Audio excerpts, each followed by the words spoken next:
السلام عليكم. هاد الحلوه نتاع الزمن الجميل عطاتهاني صاحبتي مسكينه، هادي 20 سنه ما كان لا يوتيوب لا قنوات لا والو، وكانت ديرها وكانت تعجبني. هاد المره قلت لها مسكينه، قلت لها عطيني، وعطاتني هاد الحلوه تاع الزمن الجميل. عطاتهاني قالت لي نصيفط لك كيلو، صيفط لك اللي بغيتي منها من اسبانيا، تحياتي اليها واليكم.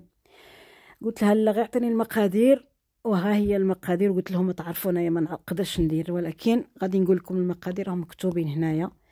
هي كتكون لذيذه ما شاء الله، ومع القهوه، وهي ما خاصهاش تكون حمراء، خاصها تكون بيضه لان فيها المايزينا.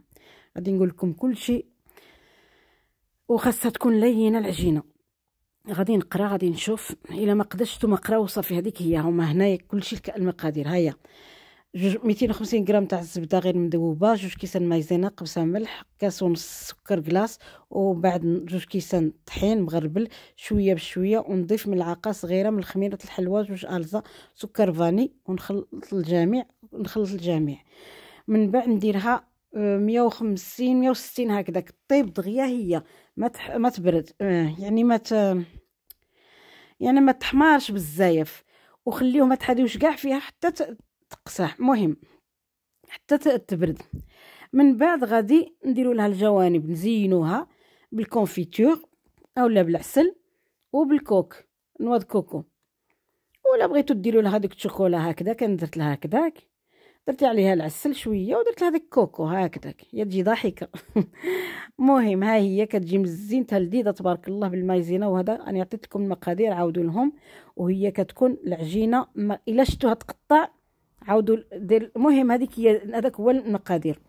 انا كنت شويه هذاك على حسب ميزاني، وكانت شويه تقطع. اذا قلت لها، قالت لي لا زيدي لها شويه الزبده، درت لها شويه الزيت، ما كانتش عندي، درت لها الزيت وصافي. خرجتها ودرتها ب 170.